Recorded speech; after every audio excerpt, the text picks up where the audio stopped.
وبركاته الحمد لله رب العالمين الصلاة والسلام على سيد المرسلين وعلى آله وصحابه أجمعين বাংলাদেশ জামাত ইসলামীর উদ্যোগে আজকের এই বিক্ষোভ মিছিল পূর্ব সমাবেশের সংগ্রামী সভাপতি ঢাকা মহানগরী দক্ষিণের সংগ্রামী আমির জননেতা নুরুল ইসলাম বুলবুল এমপি, সংগ্রামী জামাত নেতৃবৃন্দ, রাজধানীর বায়তুল মোকাররম উত্তর গেটে সমবেত আমার সংগ্রামী প্রিয় দেশবাসী ভাই ও বন্ধুগণ,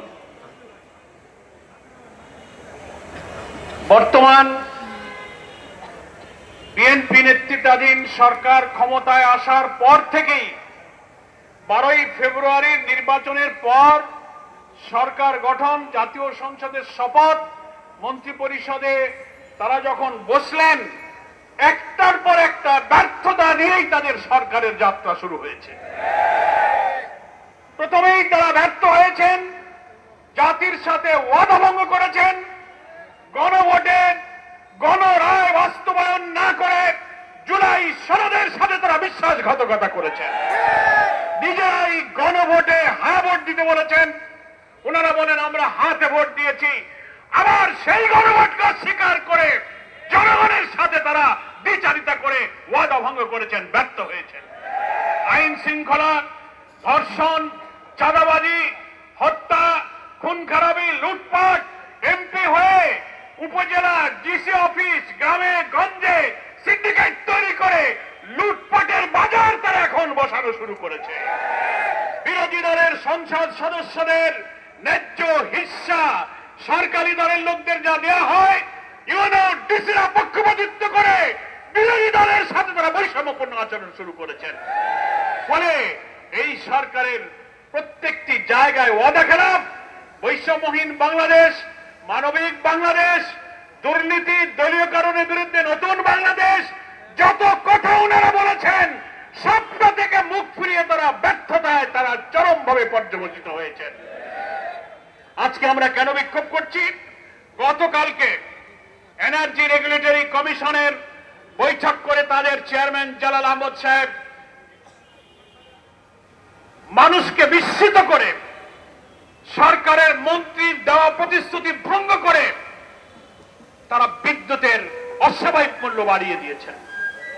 তার সাথে সংশ্লিষ্ট আমার নেতৃবৃন্দ বললেন, বিদ্যুতের মূল্য বাড়লে গার্মেন্টস, কৃষি, সেচ, শিল্প, বেচাকেনা, মানুষের ব্যক্তিগত জীবন, শিক্ষা জীবন, পরিবহনের প্রত্যেকটি জায়গায় বিদ্যুৎ না হলে জনজীবন থাকে না। প্রত্যেকটি জায়গায় এই মূল্য বৃদ্ধির নেতিবাচক প্রভাব পড়বে। অলরেডি সেটা শুরু হয়েছে। আমি সরকারকে বলতে চাই, বর্তমান সরকারের বিদ্যুৎ মন্ত্রী এই চলতি বছর 26 সালের 23শে ফেব্রুয়ারি সচিবালয়ের বিদ্যুৎ বিভাগের একটা বৈঠকে আপনি সাংবাদিকদের কাছে বলেছিলেন আগামী 2 বছরের মধ্যে সরকার বিদ্যুতের কোনো দাম বাড়াবে না।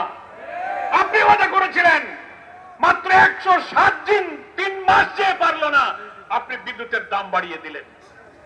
আপনি এর আগে জ্বালানির দাম বাড়িয়েছেন প্রায় 12%। আপনি একটা সিলিন্ডার গ্যাসের দাম 6 থেকে 700 টাকা বাড়িয়েছেন। দিন যেতে না যেতেই আবার বিদ্যুতের দাম আপনি প্রায় 20% বৃদ্ধি করেছেন গ্রাহক পর্যায়ে। 6টি স্লটে যে পরিমাণ দাম বাড়িয়েছেন, প্রান্তিক মানুষ, গরিব মানুষ 0 থেকে অন্তত 50 ইউনিট ব্যবহার করে, তার ঘরে প্রায় 3 কোটি বিদ্যুৎ গ্রাহকের উপরে আপনি বিদ্যুতের মূল্য বৃদ্ধি করে জনগণের উপরে জুলুম চাপিয়ে দিয়েছেন। তার প্রতিবাদে আমরা আজকে বিক্ষোভ করছি।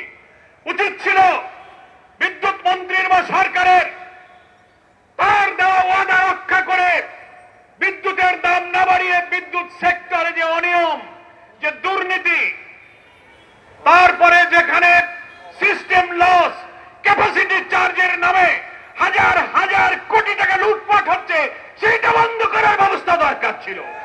সেইটা না করে আপনি দাম বাড়িয়ে দিলেন। কারণ আমরা জানি ক্যাপাসিটি চার্জের নামে সিস্টেম লস, বিদ্যুৎ সেক্টরে ওই সমস্ত অনিয়মের সাথে সরকারের সিন্ডিকেটরাও দুর্নীতির টাকা খাওয়ার কাজে জড়িত আছে। ওইটা সরকারের পকেটে টাকা যাবে না, বরং প্রান্তিক গরিব মানুষের বিদ্যুৎ বিল বাড়িয়ে সেই টাকা তারা আবার পকেটস্থ করতে চায়। জামাত ইসলামী তার তীব্র নিন্দা জানাচ্ছে। আমরা বলতে চাই, নিয়ম অনুযায়ী রেগুলেটরি কমিশন গণশুনানি করে থাকে।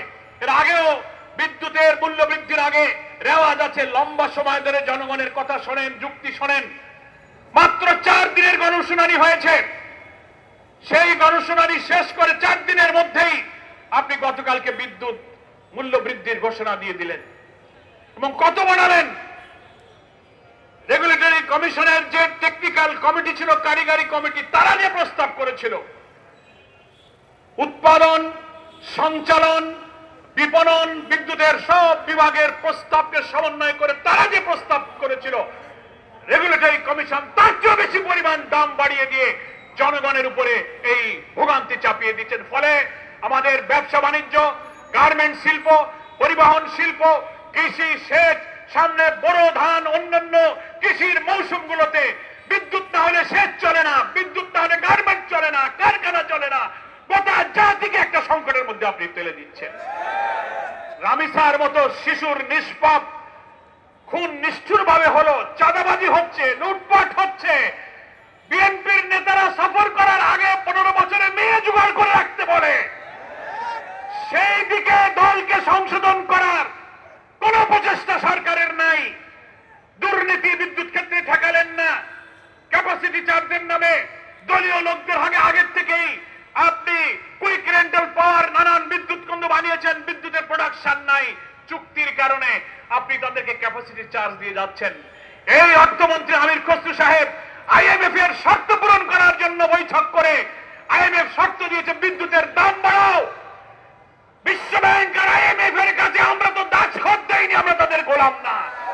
তাদের কথায় আপনি বিদ্যুতের মূল্য বৃদ্ধি করে জনগণের দুঃখ কষ্ট দুর্ভোগ আপনি আবার বাড়িয়ে দিয়েছেন।